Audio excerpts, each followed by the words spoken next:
Hey, yo, it's me, Pops Fan Marmalade, and you're watching the Comics-Related Madness Network. Uh-huh. So come get some. CromCon. CromCon.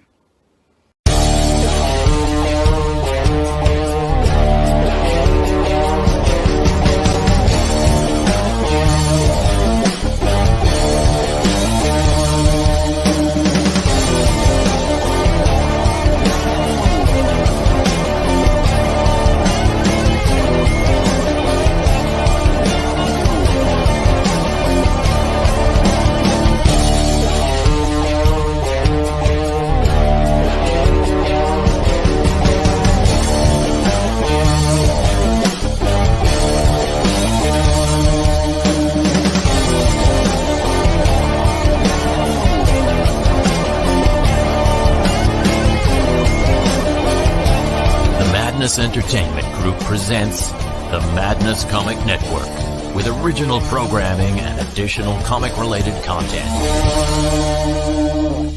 Hey, we want to shout out to our sponsors, Daytona Beach Comic Con. If you are a fan of comic books, if you're a fan of comic book conventions, and if you like meeting comic book creators and getting comics and comic-related stuff, then you need to make your plans to attend Daytona Beach Comic Con. This year's show is September 9th and 10th. Silverline will be there, so you should make your plans to be there too. We'll see you there. If you like comics and find yourself in the Orlando, Florida area, doesn't everyone come to Orlando at some point in time to see the House of Mouse? But when you're here, you need to make it a point to visit Coliseum of Comics, especially the one on East Colonial Drive. They carry Silverline Comics, even a limited edition Coliseum of Comics version of our comics. So, when you go, be sure to ask for Silverline Comics and tell them we sent you. OCD stands for Orlando Collector Deviants. OCD, Steve and Trish, they're a family of geeks who promote geek things, particularly those around the Orlando, Florida area. They're big supporters of Silverline, and we think you should be supporters of theirs too. Go give them some love. If you are an independent comic book maker and you need to get your independent comics made, you need to look no further than Kablam Digital Printing. They print our books, and they do a bang-up job. They're not only trusted by Silverline, but many, many independent comic book makers. Head on over to kablam.com and see for yourself just how easy it is to have your comic printed by them. And tell them Silverline sent you. Hi, this is Tim TK, host of That Silverline Show on Tuesday. Join us at 11 p.m. Eastern, 8 p.m. Pacific every Tuesday night as we discuss pop culture and the joys of making comics. Hi, I'm Barb Kelber, co-host of Silverline's Wednesday Wham. Join us each Wednesday nights as we discuss comics, literature, movies, and anything else that may catch our attention. I'm Roland Mann, and I host Silverline's Silver Sunday. Join me every Sunday at 8 p.m. Eastern as we make mine Silverline.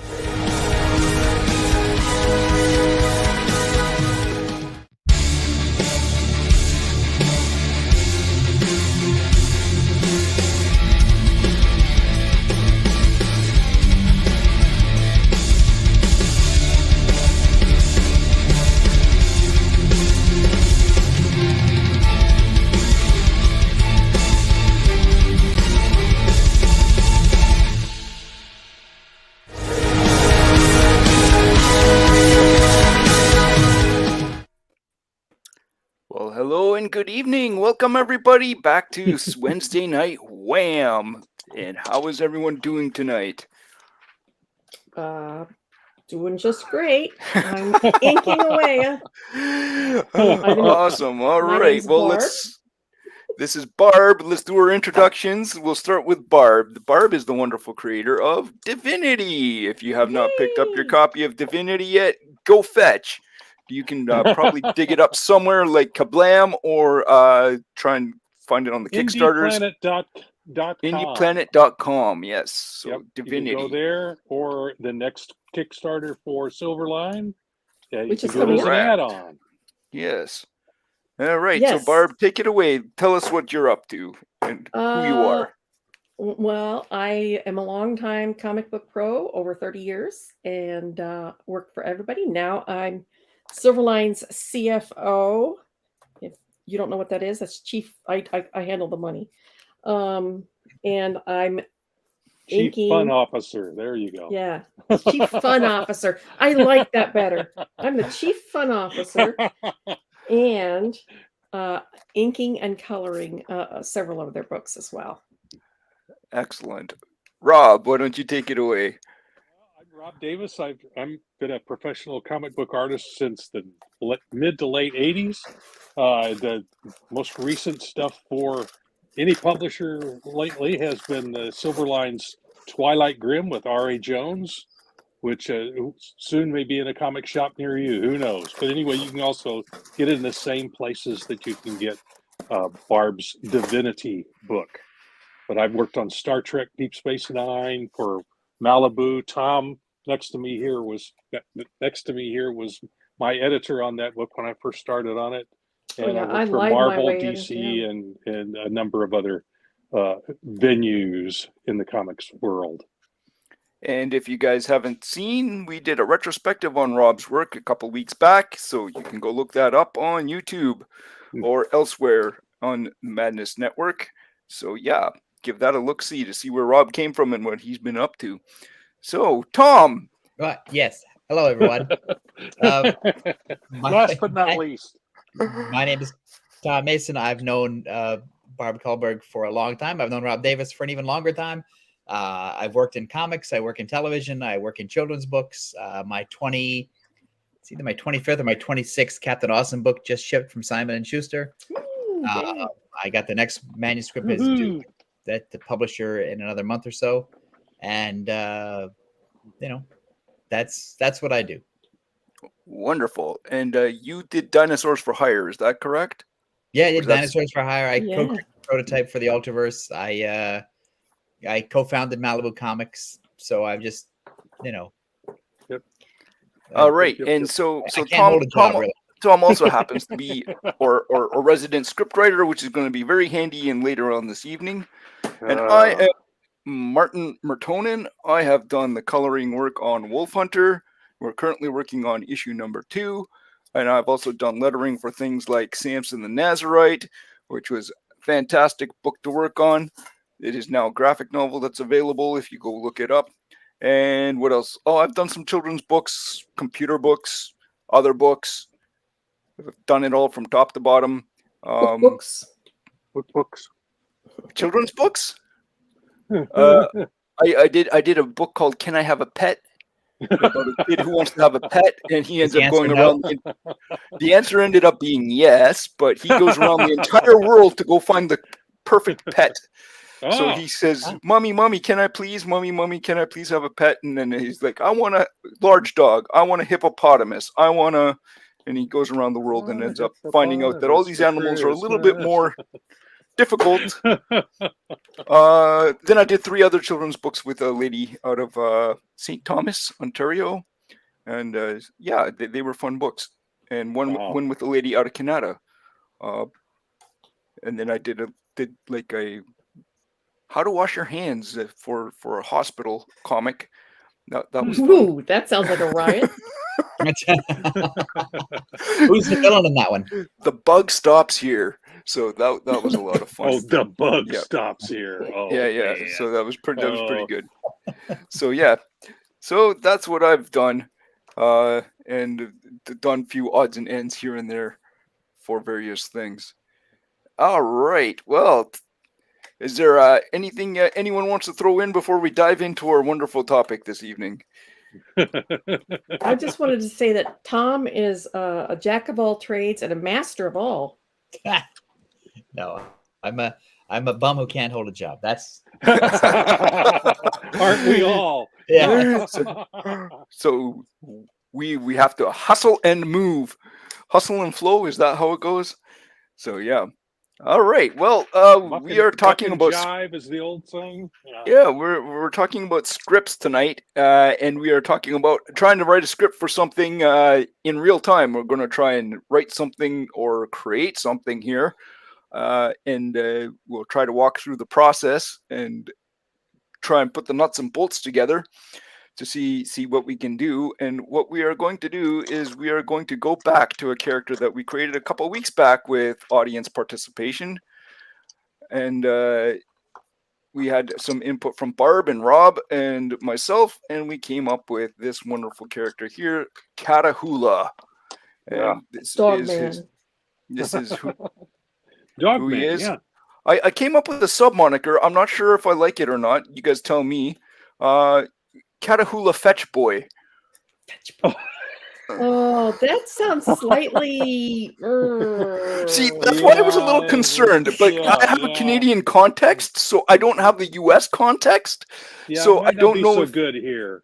All right. Okay, we will drop the moniker. We will not go with that. We will if you lean into it, maybe, but yeah, that's a little problematic, maybe. All right, we will leave that out. We will just call him Catahoula then. All right. So okay. So we have determined that he was a Choctaw native and that he has an engineering degree, so he can use his electrical taser balls, and he uses these. He uses these wonderful his sticks. balls are shocking. Yeah. Oh dear. We started already. The double entendres begin. Yes. Well, you know I love those. I won't go there. So we've got some expressions here, some action poses. And so I also wrote up the entire little ditty that we ended up coming up with for his character description, which I have sent to all parties involved. And so that's what we came up with. So we need to give this guy something to do. He's supposed to be a bounty hunter of sorts. So what shall we do with him? Did you mention to Tom that the reason why he became this person because his little brother? Oh, right. I'm not sure. Did we put that in the notes? So part of the reason why he is the way he is, Tom, is because his little brother. There was an event, a catastrophic, not necessarily a catastrophic event, but an event that was so jarring to him as a young man, or as a traumatic event. Some sort of event that ended up removing his brother from the scenario, and he is now ridden with guilt about this situation. So he goes out to. It was in the cheat sheet that I got. Yes, so it was in the cheat sheet. Okay, so I did put that in there. I thought so because it was part of what we came up with at the end of the show. So I have questions then. Yeah. So to start, you had mentioned in the brief that it was a 3-page story or a 3-page scene for tonight. Yes. Right. And so, what do you see as the purpose of the scene? Is it to include all of this information, or is it to? No, that was just backstory, so you had an understanding of where the character's coming from. Yeah. What do you want? What do you want the 3-page scene to accomplish? And that's an excellent question. What do we want the 3-page to go? Well, I would think that we would want it to be a teaser introduction of the character. Something that would intrigue the reader enough that he would want to read more. Then does that make sense? Yes. I would propose then that it be almost nothing to do with the backstory. That's right. And I would agree with that. That it would be, and since he's a bounty, and since comics are visual, I would say that you want it to be as visual as possible and not talky. So it won't be two guys in a bar. Correct. Right. Something like that. Yes. And then we need to bring out the taser balls. And I think you're better served. You're better served by an action scene that pits him against one of those funny villains that you created, like the Walrus Vampire. Right. And during that fight scene, he would get to use some of these cool weapons, and he would also get to drop some hints through dialogue that would intrigue or tease the reader to go, well, I don't know what that means, but I want to know. Yes, I want to know more. All right. Yep. So I think that's where, for me anyway, I think that's where you want to go. Right. Correct. Okay. That's what it sounds like to me. Yeah. Yeah. So audience, this is one of the rules of writing scripts, even for movies, TV shows. Start as close as possible to the action. That would be probably the rule number 1. Do not start talking in a coffee bar unless the coffee bar blows up.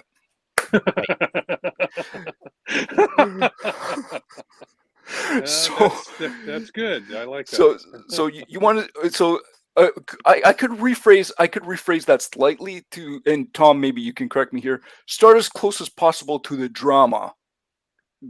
With the because you may not necessarily have an action scene, but the action could be something as simple as somebody yelling at somebody else, right? Like, why are they yelling at him, or why are they like? So this could happen in any kind of scenario, but why is the wife yelling at the husband, or why is the child, screaming at his friend, or but as close as possible to an action of some sort that pulls you into the next thing. Right, because the thing I like about action is it's visual. Yes. It's fun. It's fun for an artist to draw, and it reveals character. And so without a character actually saying, "Oh, look, I'm revealing my character to you," you can drop some exposition or some backstory in with the fighting. And because it's not, I assume you're not doing the first issue where it's like, here's my origin, and I'm going to flash back to the disappearance of my little brother, and no. My parents were murdered by Joe Chill in the alleyway outside the movie. Yeah.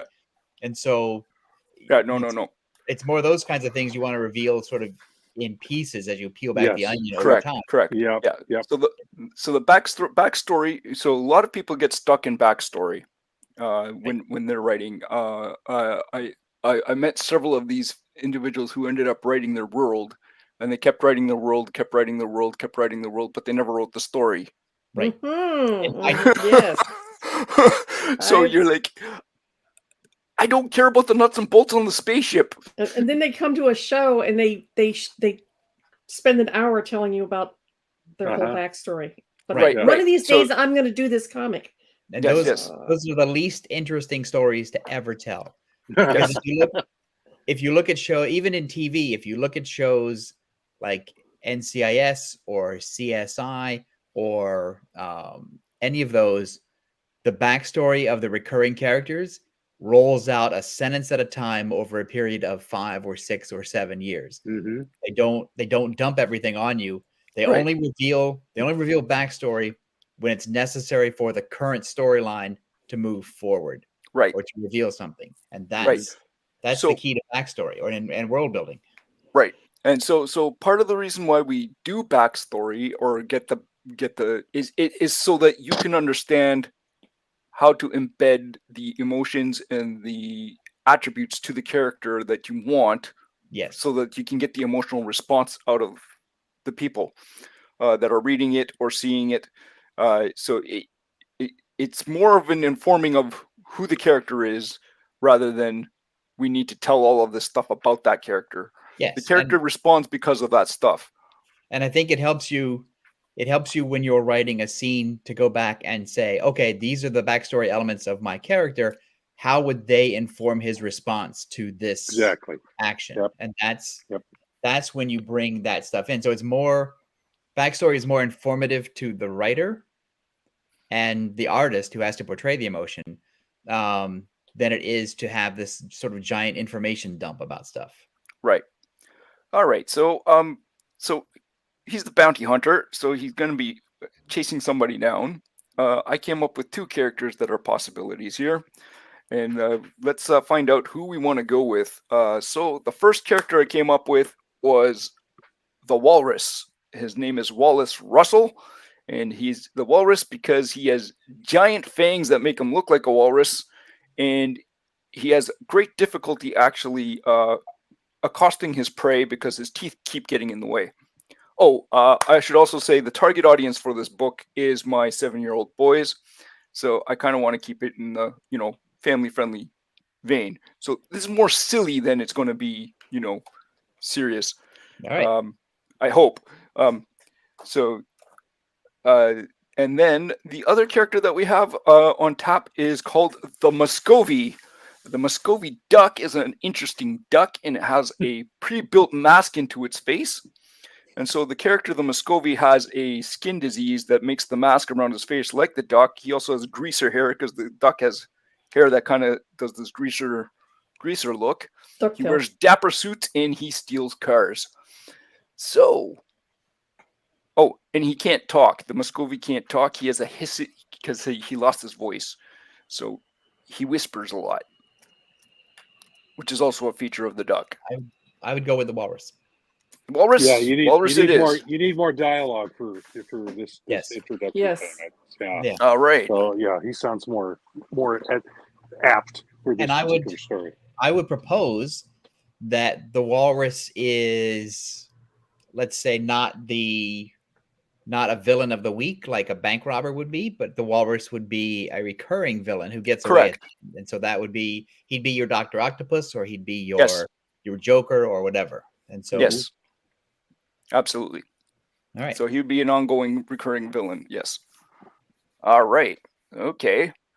So where do we go from here? Well, it's We have to have an opening scene, obviously. Yeah. It's So got to I- be right off the bat. You got to catch your audience. So, what should the opening scene Right. be? So I usually like to do this. So is it an assignment, or am I working together with an artist that I know and I've talked to before? Well, you will be working with Rob. So so let's say, because Rob and I've worked together in the past in different ways, but I would say, Rob, based on all of this stuff, is there something fun that you would like to draw, or that you've been thinking about for a while that you would like to say, oh wow, put me on the spot here. sorry, I didn't send the script out early enough. So Well, if it were a Silver Age comic book, right off the bat, you'd get a glimpse of the bad guy, probably in some kind of a dramatic, pose. I would think either a mid shot or a close up of him, and then a confrontational scene between the two of them. Something like an inset in a top third, kind of like that. Yeah. So right off Yeah. the bat, your audience is going, "What the hell is that?" the walrus visual sounds funny, and it sounds intriguing, and much like, say, Mysterio's head or Dr. Octopus's arms or whatever. And you have that inset, and then you have the villain sort of like, this is all dopey dialogue, but I got away with it. And then panel 2, that panel 1 is inset into, is more like him getting away with it and feeling good about himself. And then the bottom panel, the big panel, panel 3, is the hero arriving and going, hey, not so fast. All right, now, Bucky. Now, so one thing to think about here, or to talk about with script writing, is what kind of approach does everyone prefer? Do we prefer to do kind of like a story treatment, and you say, okay, here's the things I want the artist to do, and you just do kind of like, okay, here's a brief description, and let the artist go, or do we prefer to do panel by panel by panel, with all the dialogue in place? So here's my question: who's my boss? Well, there you go. Rob's the artist. Who's my boss? Well, that's an excellent question to ask. Well, I guess in this situation, I'm going to be the boss. Okay. But the thing is, I'm keenly aware that different people like to work in different fashions. So I'm also very flexible in letting people do what they like to do. So I prefer to work full script. Okay. But with the understanding that I'm not the artist, and so my words, I'm not a playwright where all of my words have to be performed as is. I'm more like a collaborator where this is what I'm thinking, Rob.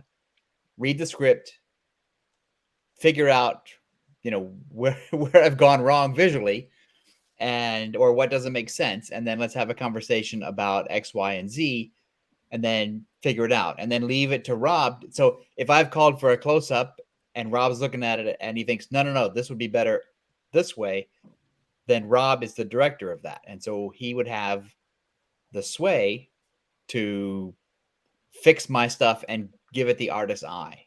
Right. So and then at the end, I would go back and I would say, well, Rob has left me some holes that I have to fill in that weren't in my original script. So now I have to rewrite some dialogue. And now my dialogue is better because it's been a month or so since I looked at it. Now I can punch it up and I can add these things. And so bingo. That's sort of how I prefer to work. So the first draft or the script that goes out to the artist it's finalized in the sense that it's done, but it's not the final version. It goes to the artist.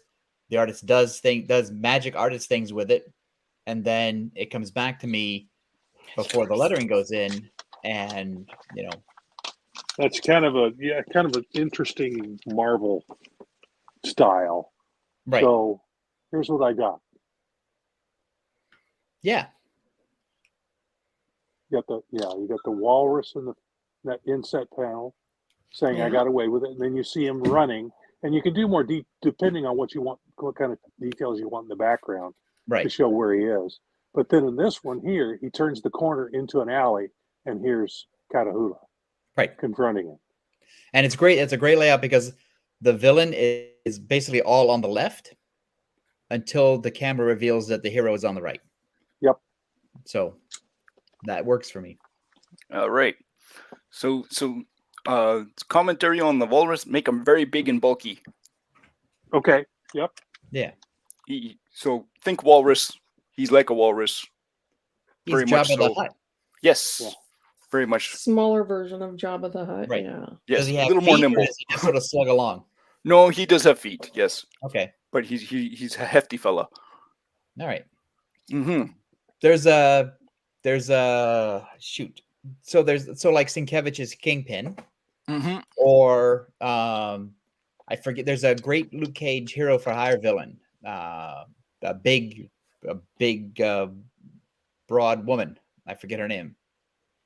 But she's huge and she takes up the whole panel. Okay. Whenever she's there, just like the Kingpin does. Because Kingpin's massive body, and then he's got that little tiny Bill Sienkiewicz head. Yes. Yeah. So I would think in the direction of Kingpin. So, yeah. All right. Wonderful. Okay. So now I ended up getting a script from Roland, and he definitely likes the Marvel method. So he sent me a script for Cat and Mouse. I just thought it was very interesting because he does breakdowns like this. Page 5, multiple panels, establishing shot of New Orleans at night. Maybe a bright new moon because comics. Zoom into the city to see two figures walking in the city morgue. This is Brett and Jesse, but we won't make them out on this page. Then he gives you a link to a map. So reference is very important. Yes. Shift inside to see the two figures joined by a third. A doctor. Oh, yes. Another important thing is, please, writers, please tell us the time of day. Yes. Especially if I'm a colorist and I'm coming in and I have no idea what time of day this thing is happening in. I don't know what to do. That's one thing I obsess about. I haven't scripted a lot because I'm still learning it from R.A. Jones. But when I do script as an inker for 30 plus years, I am obsessed with the time of day. All my scripts have got, now it's the next morning, and whatever. Say morning bright light, morning dull gray day. Yes, give us some brief description. It can be 10 words or less, but just give us an idea of what we need to do so we can be consistent across the board. Also, I still even if I'm doing full script if it's like page 5, underneath the page 5, I will put in parentheses the number of panels that I think I'm doing. Right. So that way it gives the artist a thing to fiddle with in case he changes. Oh, there we go. Mm-hmm. See?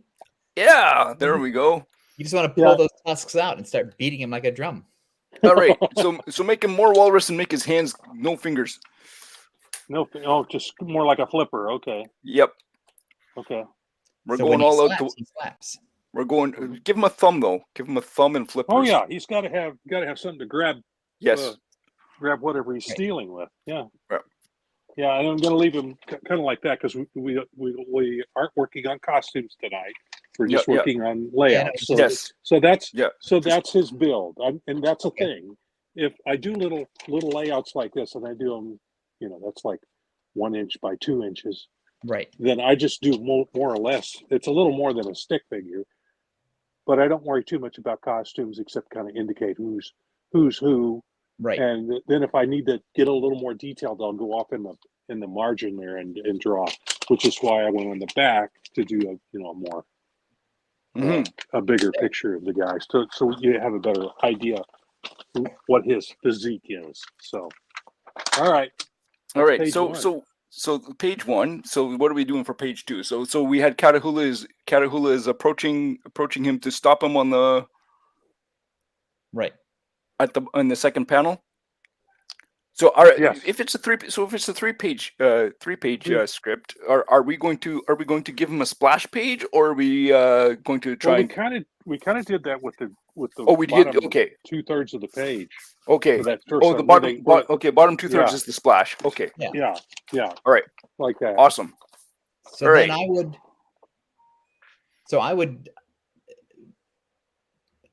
Well, let's see how I So we can have phrase so we have a white spot there where the next page goes. it. Right. So I would do if this is page 1. Yeah. So that's the front facing page that you see when you open up the comic. Then that Mhm. leaves page 2 and 3, which are going to be Yeah. by design a double page spread. Yep. I mean, Right. they don't have to be Yes. a Kirby style double page spread, but it's still 2 pages side by side. Right. And so, and what you could do, for example, is put one panel in the upper left corner and another panel in the upper right corner, and then have some fighting sort of on that diagonal space across the 2 pages. Okay. And So so All right. kind So of so almost so, a 2-page spread, but not quite. right. Yeah. It's a double page spread, but with 2 inset panels of varying Okay. size. All right. So that's all right. Yeah. Okay.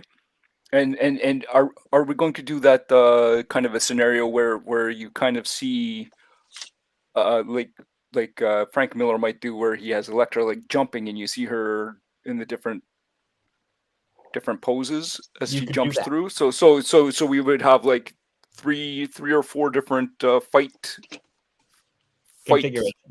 configurations as we go across the page down. Because I think, Let's well, I see. think the important information to get across is that they've done this before, Right. that this is not their first meeting, and that the walrus is not afraid. If anything, he's kind of cheesed off. Yep. And that our hero is not the least bit afraid and is poised and ready. So he's got, what are you calling the weapon? The sticks. So he's he's got sticks and he's and also got taser balls. electric So I would taser put balls. the sticks in his right hand, and I would put, it's artist choice, but I would put the sticks in the right hand, raised and ready to go, and I would put the taser ball in the other hand, all sort of fired up and crackling with energy. Yep. And That so sounds great. that gives me, I get to see the relationship between the hero and the villain. I get to see the hero's two weapons. I get to see the villain who is not the least bit afraid. And now I want to see how this thing is going to turn out. Also, I get to see the funny looking fat flipper guy try to fight. Right. Mm. So one thing to consider here, Rob, is Walrus. Let's think of him as like maybe 7 feet tall. Oh wow! Okay, And he's huge. We're going to make him like huge, big. they're very then- walrus-like. like okay. Kingpin huge. Yes. Okay. And then Catahoula himself will maybe like he's going to be 5'7" so he's going to be like a Wolverine-ish, little more slight, and so it also gives us that dynamic energy of the like, can he survive, right? So he's fast and nimble, but he's against a very large man, or a very large villain, So when you hit him, he doesn't feel it until Tuesday. right? Yeah. Okay. Well, now it's been a while since I've worked Marvel style. So then you're giving me a Well, also you're working with 3 supervisors too. So it's not, Yes. exactly, which is And- interesting. Yeah. So now So we've now got. So we've got. Oh. So far. how do we make Rob big here? Solo layout. There we go. Yep. All right. yeah. There we go. So we got that. Yep. Yes. Now. Sounds have like to you're do the following directions well there, Rob. Yeah. I'm practiced. I'm practiced at that. We So, should hire this guy. Yeah. So the problem is, Yeah, with what to do with this big open area that we're going to do all this stuff in. Right. So what we can do is we can maybe break it into panels, but do it. I don't know if you can like that. Yes, All right. absolutely. Yes. Yes. That's brilliant. I So- love that because that, Yeah. yeah. So that Because that's a gives. great way to get across the energy of a fight. Mm-hmm. Okay. So now, how do we also make the fight funny? Well, it's a walrus. It's walrus. Well, I think Maybe. you go ahead. It's your Goo character. goo goo jube. Yeah. I was gonna say. Throw that in as some dialogue. Yes. But maybe have one of his teeth be broken. Well, I think that's You want to give him a lisp? it would be No, funny. He has It would- two teeth, but one of them's a broken tooth. So I think Well, I think we want to avoid fat shaming because that's the obvious, easy thing to do. Yeah. No. And so I think I think having our hero break off one of the teeth is funny. And it also seemed these are the moments you find in any sort of James Bond movie or a horror movie where you would break off the giant tusk and you would think, okay, now you're down to one tusk, and then have it grow back again. Yes. And so that way you're not Seeing as he's a vampire walrus, right. That it would make grow back. sense. Yeah. But maybe it always grows back, but it's broken at that one spot. Now you've lost me. What does that mean? Oh, well, if he breaks his tooth off, right? Yeah. But he only breaks it off at a certain portion. But if his tooth ever gets knocked out again, it always grows back, but it's always broken at the bottom. Oh, you mean so it's not pointy? Or Yeah. It's like a hippo's tooth. Yeah. yeah. Oh, but it's longer, Right. Yeah. which also makes it problematic for him to eat his villains or eat his prey. So, all right.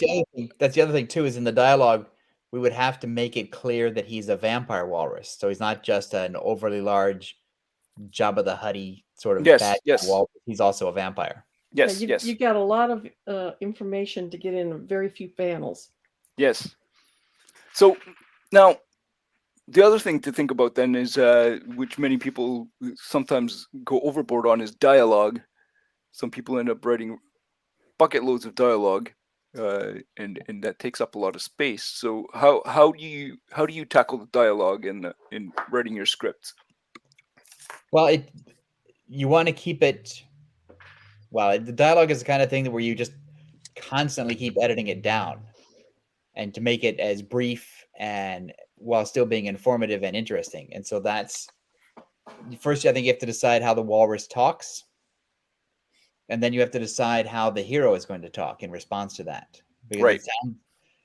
Villains tend to be Bombastic. bombastic, overly dramatic, and always talking about their evil plans. And Got a monologue. that's right. That's right. Don't monologue me, man. And then the hero. I mean, from the drawing of the hero, it looks like he's sort of taciturn and not very chatty. And since he carries around the pain of his brother's loss, maybe he's not necessarily happy-go-lucky. He's not Spider-Man chatty. And so, Right. So my view of the character, which may not have come across, was even though that event traumatizes him and haunts him, I thought he would be not happy-go-lucky necessarily, but he would be a strong silent type. But he would be I get the fairly. impression he's a dry, sarcastic wit. Yes, he had Oh, a there dry, we go. sarcastic wit about him. Yes, but he only brings that out when necessary, as necessary. but would you say because he's fighting a giant vampire walrus that there is sort of a sense of humor about the whole thing? Yes, absolutely, 100%. Okay. Yes. Because I mean, you could take it seriously because you're still fighting for your life, but also what you're fighting is not a standard villain. It's And it's not a guy in a walrus costume; it's a walrus. Yep. All right. So let's see here. Yep. Here's another clue for you all. The walrus was Paul. I'm not sure what that means. Oh, From Glass Onion. So by if John Lennon on the White Album. it's your Beatles Oh. tribute for the night. Okay, I see. Right. So if you're yeah, and then throwing a line to the if you play it backwards, it says Paul is dead. Yeah. if this was the kind of comic where I didn't care, then I would have the hero call the walrus Paul all the time, just because that would amuse me. But Right. I don't think the audience would understand. Right. Well, some Right. of them would. Some of Yeah, them would. some of them would, and they would be my friends forever. But the But it could also be a funny thing that where the hero keeps misnaming the character Paul, even though his name is Wallace. right. So and it just gets under the villain's skin. Stop calling me, Stop calling me Paul. And I think those kinds of character things. I mean, you don't have to understand the Paul reference No. historically to get the idea that he's just taunting him by calling him the wrong name deliberately. Yes. And then if you understand understand the external reference as well, then it just adds that extra shade on top. Right. It's doubly fun. If you get it, it's doubly fun. Yeah, it's a generational thing. Right. Which You know, ages me. if the audience is your 7-year-old child, they're not going to understand, but they might just think it's funny that the walrus is called Paul, or Steve or Derek or Jiminy. Yeah. But Paul is the funnier name. Because a lot of people are going to get the Beatles reference. Yes. Yeah. Okay. So there, my work here is done. You guys have a good day. All right. So now when I sent you the brief this afternoon and you wrote back almost immediately that you already had an idea. What popped through your mind? The exact scene that we're talking about right now. All right. Okay. All right. Here we go. All right. 2-page spread. More or less. Oh, see, that's great. Oh, let's put Rob back We're gonna on. get So where's the Try to solo get it thing? here in the right position. Solo. There we go, folks. Yeah. So All right, we got a 2-page spread. Yeah. So we've got the first scene. That's the walrus, and then we've got being confronted by an overhead shot, and he's throwing the Taser bolo ball? at him. Yeah, he's throwing that. Let me see if I can get my pen here to kind of I help can't me believe how indicate what's fast going you are, on. Rob. I know, right? And you get that going toward Walrus, and in the second panel there, it hits him in the mouth, breaks his tooth, Yeah. and bounces off toward the viewer. See? That was excellent. And That's then fantastic. of course you've got the good guy here, and then a full shot of them, and he's in this next to last panel here. Catahoula is stunned because the tooth is growing back Right. in the last panel. So there it is. And the great thing is you've got room for word balloons below the first panel, the inset panel, Mm-hmm. and in the center panel, Mhm. where you could have the word balloon go into that panel itself, or you could have the word balloon cross over into the upper right inset panel. Right. So you can move the word balloons around to accommodate the space. And that's very good. I'm super. I've been doing this a while. Yeah, that's awesome. That's but you much can't better believe than how fast you I are. anticipated. So that's awesome. So Wow. there you go. We're And making it good could still time. be We've in a already co- done Yeah. We've 'Cause done now the 3 thing- pages. We've now- done 3 we've done now 3 the- pages and we still got 15 minutes to go.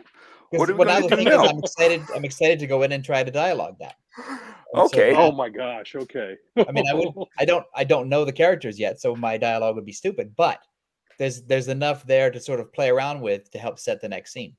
Yeah. Right. Okay. So other than the fact that I came up with this Wallace Russell Walrus character, I have absolutely nothing else to go on except I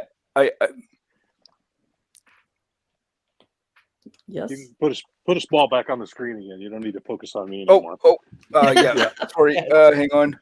Cropped out layout. Where are we here? What do I press? That one. But That that's one. and that There we go. and that folks is how I do my thumbnail layouts. It's just like that. Yeah. Reading have a script off to one side and or a breakdown. In this Right. case, it would be a breakdown of Mhm. This is what I want to happen on each page, and these are the beats, and here's what we need this to accomplish, and Right. boom, boom, boom, boom. That's how we do it. So, No. and that's your master class for today. There we go. So I think so now in terms of story, if you wanted to continue, you said you had nothing beyond. Well, Yeah. I had nothing beyond the character himself, and a slight leaning towards the villain modus operandi kind of thinking was those charlatan televangelists. but I don't know. Other than that, I had nothing. So But I would do. other than the fact he's a funny looking character. I would do this then. I would let the walrus on pages 4 and 5. I would let the walrus get away. Yep. And then I would have our hero sort of recollect himself and return to his sort of daily life, whatever that is. I would set up a B story in his daily life. Yeah, That there is you going go. to do X, Y, and Z, and reveal a piece of the backstory, not an extended piece, but just something that's intriguing, and set up a problem in that life. And then I would send him out on another bounty. Yep. With another one where he could succeed, but realize that is only a piece of the walrus's plan or larger scheme. Part of his apparatus. Maybe he catches a henchman, or Yeah. yeah. And so that leads him back to a final confrontation towards the end with the walrus again, which would then lead you into book 2. Right. So I would obviously stretch that out and add more stuff to it, but those are the sort of the simplistic. Yeah, you do some character beats with his home life. Yeah, and some back and forth. You introduce those characters, and you hint at some things that you're not going to fully explain about the family interaction. Yeah, you can do that in several pages. Yeah, Sure. and you always leave people wanting more. Yeah. So yeah. And I always think at the- this 3-page thing is a real. It ends with it kind of it gives you a little bit about each character. The fact that the walrus could regrow that tusk, that's one of his powers. And so and in the dialogue you can reveal more about that he's more of a vampire, because it's kind of hard to get that visually without a little bit of help in the dialogue. I mean, you could do it, but I'd have to have more in order to do it. Than what we've got here. And one of the great scenes that and Marvel would do this all the time, especially with Spider-Man, is since the hero's taser balls didn't quite work 100%, you want to see him back in his lab being an electrical engineer, using his degree that we know he has, sort of amping up the next volley of taser balls to make it just a little bit ampier. God, don't you hate it when you have defective balls? The great thing is science has medication for that now. It used to be you would just get depressed, and now Is it connected to your app? Oh no! All right. So now Batman. We mentioned this in one of our other. Was it Sunday night? We were talking about Batman is kind of like a failed hero Sunday, because so. his villains keep always escaping. Right.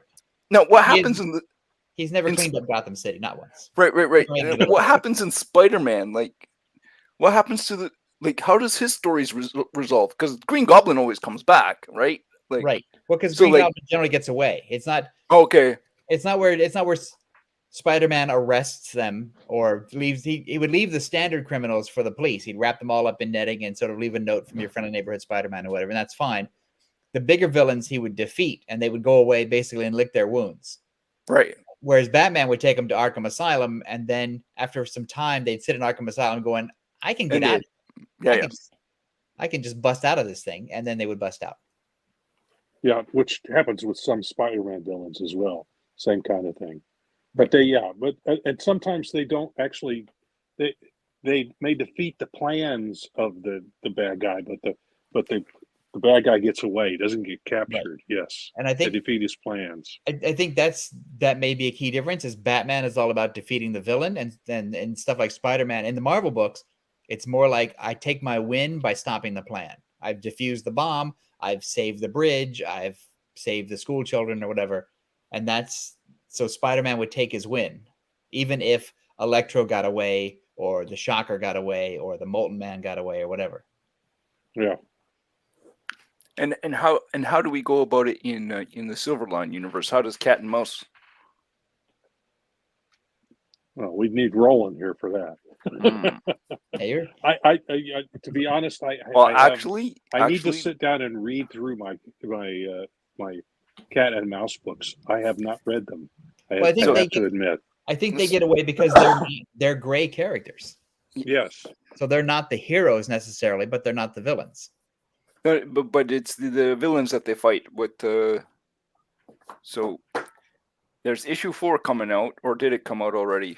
We've already done the Kickstarter for it, and it's at the printers.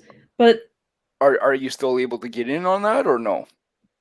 Well, on the Kickstarter that's about to stop. Yeah, again, it's you can order any Silverline book from all the back issues on any of the Kickstarters, which is really a great function. And that kind of batches your order all in one, so the shipping is cheaper, but so you can add them all into one shipment. Right. So I'm going to throw into the chat here the next Kickstarter if you guys want to be informed when that might be coming out.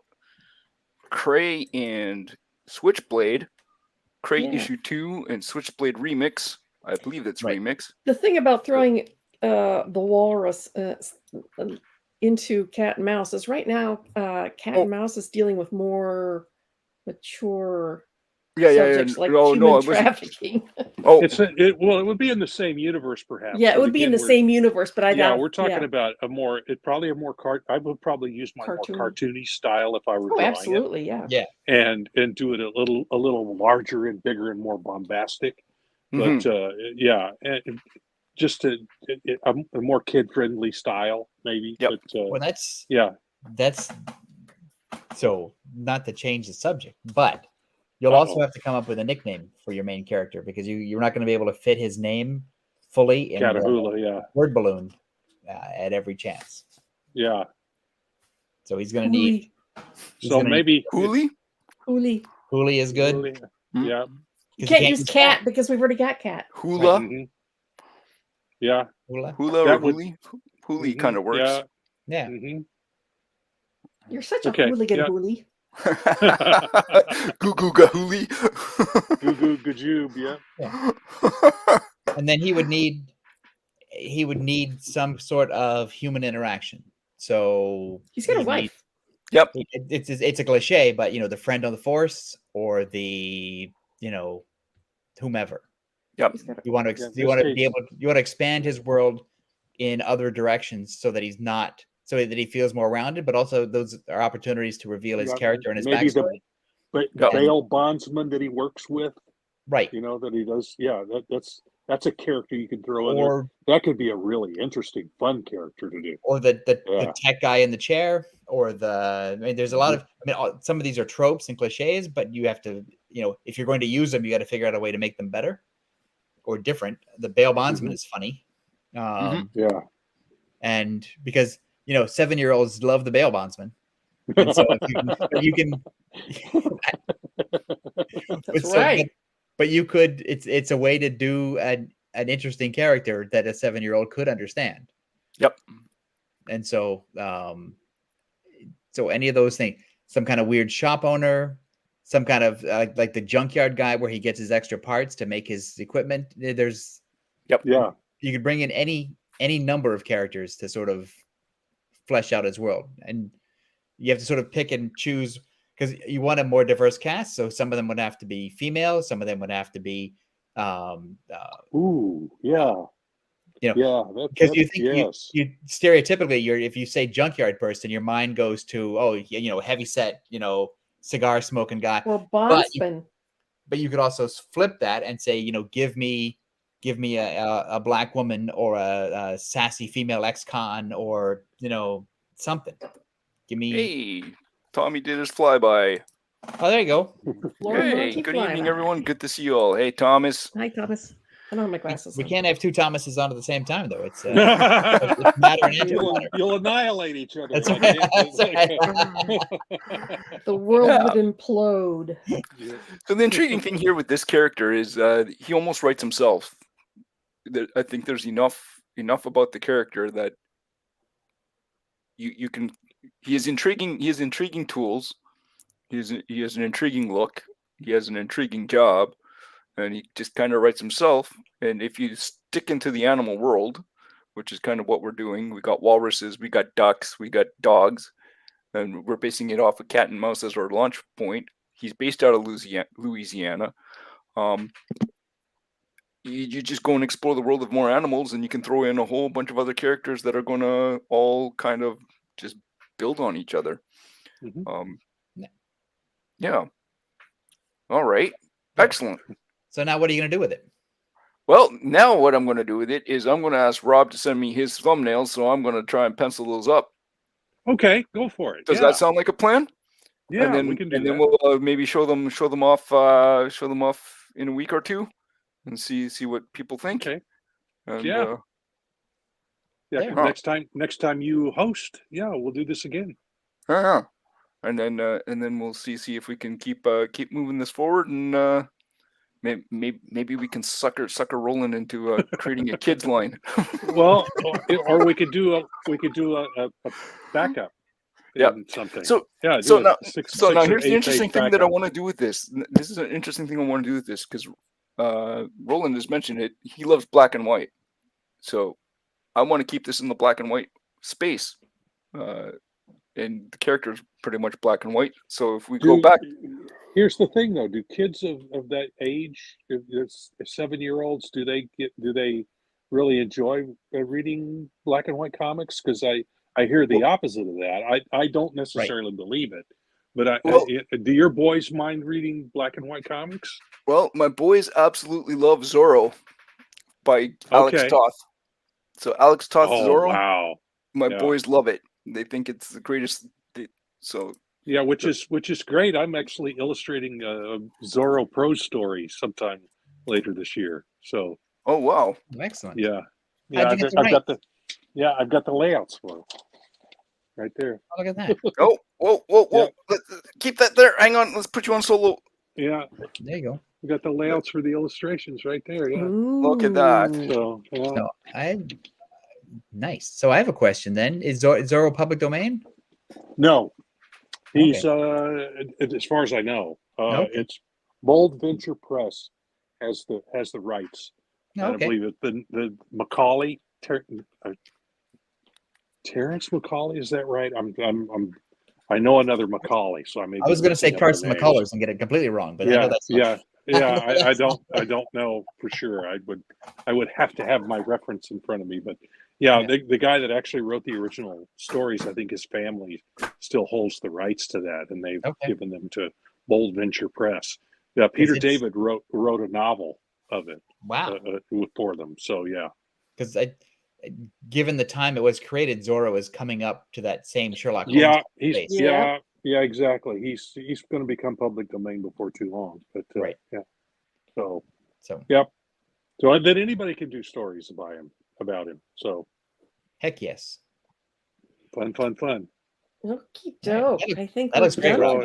I'm thrilled. I'm thrilled your boys like Zorro because he's such an old character, and I remember the Disney TV show. I really enjoyed that. And I'm blanking on the guy's name who played him. Guy Madison. Yes, thank you. Yep. From same guy. He later on did Lost in Space. Correct. Was wasted in that show. He was much better Totally. as Zorro. Because I think if Lost in Space had more jumping around and fighting, it would be a much better show. But it's just I mean, it eventually evolved into a kids show when it was all about Will Robinson, the robot, and Dr. Smith, and that was everybody else was periphery. And that's what's funny is that show didn't deliver the genre. It was just a lot of characters standing around talking and scheming at a time when you wanted people to like, well, you have laser guns, you have spaceships, you have aliens. Why can't we all just fight? Yeah. So. Yep. But it was all silly. It was all silliness. Right. And really weird costumes. Now this is the part where all the Lost in Space fans write in. Yeah, get mad at me for not liking the show. Why does Mr. Mason hate Lost in Space so much? The early episodes I thought were really good, and I liked the direction of them. But they somehow somebody along the way glommed onto the pain, and that was fun. So it was all very campy, and that seemed to be all the rage at the time. So yeah, I that's did where enjoy they went. I did enjoy Amazon's TV reboot. See, we tried. No, it was we did Netflix. that. It was Netflix. Netflix, that's it. Lost in Space. Yeah, that was very good. My wife and I followed that religiously. It was very, very good. But I'm more of an Expanse guy. So we kind of lost interest in that about 3/4 of the way through. We watched the first season. No, Netflix is Lost in Space. We watched the first season, and we were kind of partially into the second season when my husband's like, and so. Yep. For me, then I will warn you: the third season didn't change that feeling very much. It was okay, but the first season was the best. Yes, I'll have to say. Yeah. And it hit a certain level and stayed there for the second and third seasons. I always think these shows are designed for one season, and then when they get the green light for the second season, everybody sits around and goes, well, we threw everything we had into the first season, and now what do we do? Right now, we're just going to sort of tread water until they cancel us. And so there are a lot of shows that are like that. The sophomore years are always rough. Yes. But I liked the character treatments in it. They were very interesting. Turned Dr. Smith upside down. It was female, still scheming. Right. Yeah. But dangerous scheming. My word. That's what I mean when you're creating something new, is to always look at it. It's like, how can I make it? This is the stereotype of the person in that role. How do I turn the camera to make it look a little weirder or a little, different? Yeah. Make it more interesting. Yes. Well, see, I worked on the Lost in Space comic for Innovation, and he took it forward a few years so that both girls were very mature. Mm-hmm. And ran around alien planets with 5-inch heels. Yeah, that's Dave Campiti. Yep. Well, it's what was selling at the time, and it did work. It worked. Yeah. It was a popular book. Mm-hmm. Okay. Well, I think we're over our time. Well, yeah. We did all right. So, our folks, hour. we got 3 pages done. We scripted it kind of verbally. We didn't get much in dialogue, but the lessons learned, I think, are 1, start as close as possible to the action. Otherwise, we are bored to tears. We do not want to see people talking in coffee shops. We don't want to see people talking in just the park. Have them do something. Well, and we're competing with 400 other comics a month. That's right. You really need that first issue. You need the cover to grab somebody, and you need that first page to really stand out. Mm-hmm. Go for the jugular. Yeah, when they open it up and look to see what's inside, grab them. Unless you got walrus teeth. If you're Brian Bendis, or if you're Neil Gaiman or one of the others, you can sort of have a slow roll, and the audience will sort of go with you because they know. But if you're new or not as well known, you really have to play it hard. You have to grab them by the throat, drag them in. Yes. Yeah, exactly. Okay. I got to pop out, guys. So I'm going to say goodnight. Well, we're going to say the end of our hour. So it is the end of our hour. We managed to accomplish what we set out to accomplish. So thank you all for joining us this evening. We had to thank you so much for pinch hitting for us there, Tom. It was great to have you. Happy to be here. And so everybody, make mine Silverline. My name is Ross Ritchie from Boom Studios, and make mine Silverline.